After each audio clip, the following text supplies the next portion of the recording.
ईश्वर कृपा से जब किसी के ऊपर परमपिता परमेश्वर की कृपा होती है तो ऐसा ज्ञान, ऐसी ऊर्जा, ऐसा अध्यात्म, ऐसे विचार, ऐसे तेज मिला करते हैं। कहीं ना कहीं से आप सारे लोग महर्षि दयानंद के सिपाही जो वैदिक धर्म की पताका फहराने के लिए आतुर हैं, मैं निवेदन करना चाहूंगा कि 1824 में ऋषि दयानंद का जन्म हुआ था। 2024 आपके सामने 200 वर्ष हुआ। आप चिंतन करें कि इन 200 वर्षों में हम लोगों ने क्या किया। क्या महर्षि दयानंद सरस्वती ने अपने उस पराक्रम से, अपने उस प्रयास से 7,85,000 क्रांतिकारी तैयार किए थे अंग्रेजों के खिलाफ। यदि महर्षि दयानंद ने घूम घूम करके कितनी किताबों का स्वाध्याय करके सत्यार्थ प्रकाश जैसा ग्रंथ तैयार किया था, क्या महर्षि दयानंद ने इतना चिंतन करके गौ करुणा निधि दिया था? क्या महर्षि दयानंद ने चिंतन करके ऐसे ऐसे विद्वान तैयार किए थे जिन्होंने दिशा दिया कि भारत की पतन के 7 कारण में एक मूर्ति पूजा है, एक ईसाईयत है, इस्लाम है, हमारा ज्ञान है। हम उस दिशा में कर क्या रहे हैं? परम श्रद्धेय माननीय जोशी जी, जिनके हृदय में एक टीस रहती है, यहाँ पे जितने भी आर्य समाज के लोग बैठे हैं, कम से कम ये संकल्प लें कि हम 200 घरों तक सत्यार्थ प्रकाश पहुंचाएंगे, हम 200 घरों तक गौकर्णानित पहुंचाएंगे, हम 200 लोगों तक ऋषि दयानंद की जीवनी पहुंचाएंगे, हम 200 घरों तक यज्ञ को पहुंचाएंगे। कहीं ना कहीं से जब सत्य व्यक्ति नहीं बोलता है, क्योंकि एक बात आपको बता दें कि आज मुसलमान बहकने वाला नहीं है और हिंदू समझने वाला नहीं, तो कहीं ना कहीं समझाना आपको ही पड़ेगा। आप चिंतन करें गणेश जी के बारे में, किस तरीके से माता पार्वती के मैल से जोड़ करके इन गपवादियों ने हाथी की सूंड से जोड़ दिया, भगवान शंकर को जोड़ दिया, भंगेड़ी बना दिया। आज कांवर की यात्रा लोग लेके चल रहे हैं, आज हनुमान जी के साथ पूंछ जोड़ दिया, जबकि उनकी पूंछ थी, चारों वेदों के ज्ञाता थे। ये सब चीज बताने वाला यदि कोई आपको समाज मिलेगा तो वो आर्य समाज मिलेगा। इसके लिए आपको अपने स्वाध्याय को बढ़ाना पड़ेगा, क्योंकि आने वाली चुनौतियां बड़ी भयंकर हैं। अगल बगल के जो कस्बे देख रहे हैं आप लोग, अगर कन्वर्ट हो रहे हैं 24 घंटे के अंदर चंदा के माध्यम से उनकी जमीन की व्यवस्था हो जा रही है, अगर कोई हिंदू मुसलमान बनता है। और अगर वो चाहते हैं तो मकान का भी फंड आ जाता है। हम चिंतन करें कि हम अपने पुण्य कमाई क्या 10% ऐसी जगह दे रहे हैं। हमें चिंतन करना पड़ेगा कि महर्षि दयानंद ने ईश्वर उसको माना जिसने हमें बनाया। महर्षि दयानंद के प्रेरणा ही थी, शक्ति ही थी कि पंडित लेखराम जैसे विद्वान, जब उनका बच्चा बीमार था और सुनते हैं कि वहां पे कितने लोग धर्मांतरण करने जा रहे हैं, वो ट्रेन से जाते हैं, ट्रेन से कूद जाते हैं और कितने लोगों को विधर्मी होने से बचा लेते हैं। क्या वो स्वाध्याय मेरे पास है? क्या वो चिंतन मेरे पास है? क्या वो मेरे शक्ति है? क्या मेरा सानिध्य है? क्या हम सोचते हैं कि ये मेरा काम नहीं, ये मेरा ही काम है? क्योंकि आपको ऋषि दयानंद का सिपाही बनने का परम सौभाग्य मिला। आप भूर भूर प्रशंसा जोशी जी की करिए।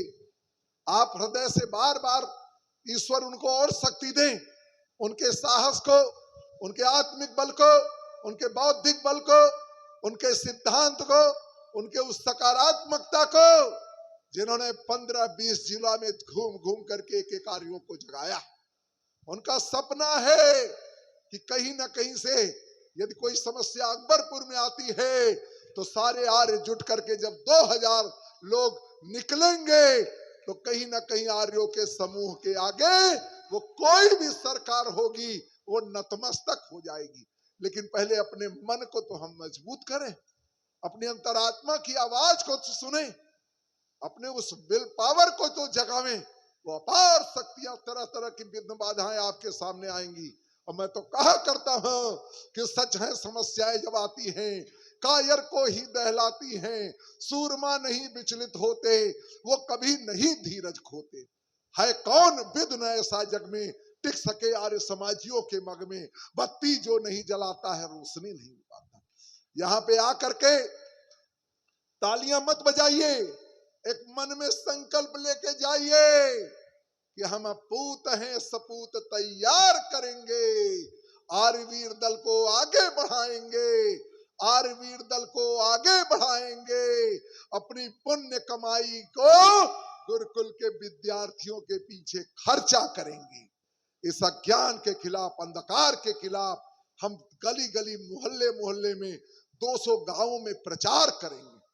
ऐसे लोग आपके सामने आएंगे जो कहीं ना कहीं से आपका मनोबल तोड़ेंगे, लेकिन मैं दावे के साथ कह सकता हूं जो ईश्वरीय कार्य करता है, जो अपनी अंतरात्मा की आवाज से करता है, जो अपने माता पिता गुरु के बताए रास्ते पर चलता है, उसको कोई रोक नहीं सकता। आज लोग धन के पीछे पड़े हैं, आज लोग प्रॉपर्टी के पीछे पड़े हैं। अभी मैं पूज्य मुख्यमंत्री जी के पास गया, मैंने कहा महाराज जी, पहले लोग अपने घर को आर्य समाज बनाते थे, गवाह हैं जोशी जी सामने बोला, अब आर्य समाज को घर बना रहे हैं। वो सोचते हैं कलम काटती रहे, मैं किसी को आने नहीं दूंगा। अरे आने नहीं दोगे तो उस आर्य समाज पे तुम्हारे गुंडे कब्जा करेंगे, तुम्हारे ईसाइयत आएंगे, आरएसएस आएगा, लोग आएंगे, तुम कुछ नहीं। क्यों? क्योंकि संघे शक्ति कलयुगे तुम्हारी मजबूती होनी चाहिए। क्योंकि मैं तो कहा करता हूं, बलिदान न शेर का होते सुना, बकरे बलिवेदी पे चढ़ाए गए, काले नागों को किसी ने छेड़ा नहीं, केचुए कटिए पे फंसाए गए, टेढ़े पेड़ों को किसी ने काटा नहीं, सीधे पेड़ों पे आरे चलाए गए, बलवान का बाल न बाका हुआ, कमजोर ही सदा सताए गए। इस नाते वेद का संदेश है वीर भोग्या वसुंधरा। इसको यूं मत सोचिए कि आप आए हैं ईटिंग करने, मीटिंग करने, चीटिंग करने। इसको कहिए ईटिंग, आर्य समाज का जोशी जी का यज्ञ का प्रसाद लीजिए और फिर वर्किंग करिए, और फिर आप जाइए एक अपने अंदर चेतना लेकर के। स्वामी श्रद्धानंद जिस तरीके से चेतना लिए थे, श्याम जी कृष्ण वर्मा चेतना लिए थे, वो भी ऋषि दयानंद के शिष्य थे। पंडित राम प्रसाद, वो शक्ति आपके अंदर है। अपार रुपया रखने के बाद भी आपका कोई रुपया काम आने वाला नहीं है। क्यों? सिकंदर ने कहा था कि मैं विश्व विजयी हूं, लेकिन विश्व विजयी के बाद मेरी अंतिम इच्छा, जब मेरा प्राण निकलने लगे, जितने डॉक्टर वैद्य हैं सबको बुला लो, सबको बुला करके आप एक दिखाओ कि ये डॉक्टर वैद्य, तुम्हारे अंदर ताकत नहीं, ईश्वर जिस दिन चाहेगा मेरी सांस रोक देगा। जब सांस रोक देगा तो आपके पास अपना परलोक मेंटेन करने का कोई समय नहीं रहेगा। क्योंकि मैं तो कहा करता हूं, कमाले धर्म धन प्यारे, सफर में काम आएगा, सकल सुख संपदा होगी, बड़ा आनंद पाएगा। और दूसरा सिकंदर ने कहा, जितना हीरा जवाहरात सोना चांदी मैंने जीता है, मैंने प्राप्त किया, सब मुझे दिखा देना, इससे भी शांति मिलने वाली नहीं है। और तीसरा उसने कहा, मेरी मुट्ठी खोल देना। सिकंदर जब चला दुनिया से, दोनों ये क्रांति जोशी जी ने एक जो चिंगारी दी है, ये एक यज्ञ के रूप में दिखनी चाहिए।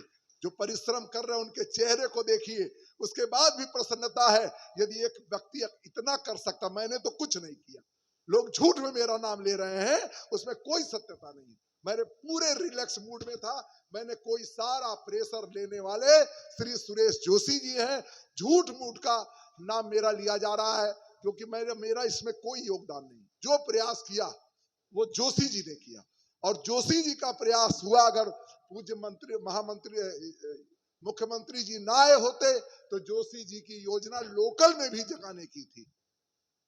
मुख्यमंत्री जी की योजना ने 10 से 15 दिन तक पूरे कार्यक्रम को डिस्टर्ब कर दिया, और उसके बाद जब लोग लग गए तो आप जानते हैं कि आज लोगों के अंदर कहीं ना कहीं अपने पेट की भूख है, अपने परिवार की भूख है, अपने जात की भूख है। कहीं ना कहीं बहुत कम लोग होते हैं जो शिव पूजन आर्य जी जैसे हों, जो शिव प्रसाद जी जैसे हों, जो ऐसे क्रांतिकारी जो टांडा में हमारे लोग कर रहे हैं, जो विद्वान आप देख रहे हैं उनकी तड़प कितनी है। जिस दिन ऐसे लोगों की टीम हो जाएगी, मैं आपसे दावे के साथ कह सकता हूं, एक एक आदमी 100-100 आदमी के ऊपर भारी पड़ेगा। क्यों कि आज विधर्मियों को, ईसाइयों को और इन कसाईयों को अगर डर है तो आर्य समाज से डर है, उसके अलावा किसी से डर नहीं है। और आर्य समाज के पास ही वो चिंतन है जिस चिंतन के बल पर उनकी जो इस्लाम की किताबें हैं, जो ईसाइयत की किताबें हैं, जो अंधविश्वास पाखंड है, उसके छाती पर चढ़ के यदि कोई चढ़ सकता है, वैदिक धर्म इतना कुछ रख के वो किस काम आएगा आपकी। यदि वाकई चाहते हो एक संकल्प लेके जाओ। मैं दावे के साथ कहता हूं, जो अपनी मदद करता है उसकी मदद ईश्वर करता है। ओम सम।